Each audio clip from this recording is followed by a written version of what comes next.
बुंदेलखंड की जीवनदायिनी बेतवा नदी आज मौत के मुंह में समा रही है।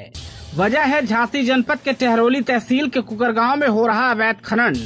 मशीनें दहाड़ रही हैं, नदी करा रही है और प्रशासन आंखें मूंदे बैठा है। खनन माफिया दिल्ली हरियाणा से आकर इस पवित्र नदी का सीना छलनी कर रहे हैं और गांव वालों की आवाज दम तोड़ती जा रही है।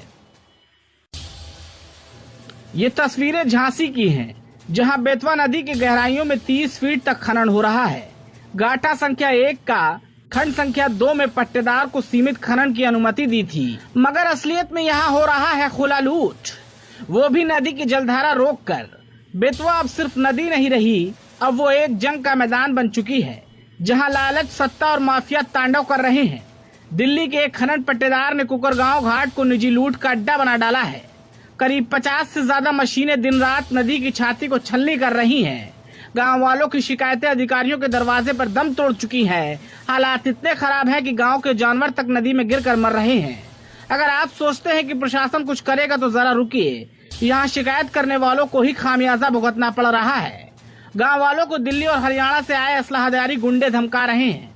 अगर शिकायत की तो झूठे केस में फंसाकर जेल भेज देंगे, ये खुलेआम धमकी दी जाती है। ग्रामीण अब खौफ के साए में जी रहे हैं। बच्चों को नदी से दूर रखा जा रहा है। लोगों ने पशुपालन तक बंद कर दिया क्योंकि मवेशी मर रहे हैं और प्रशासन मूक दर्शक बना है।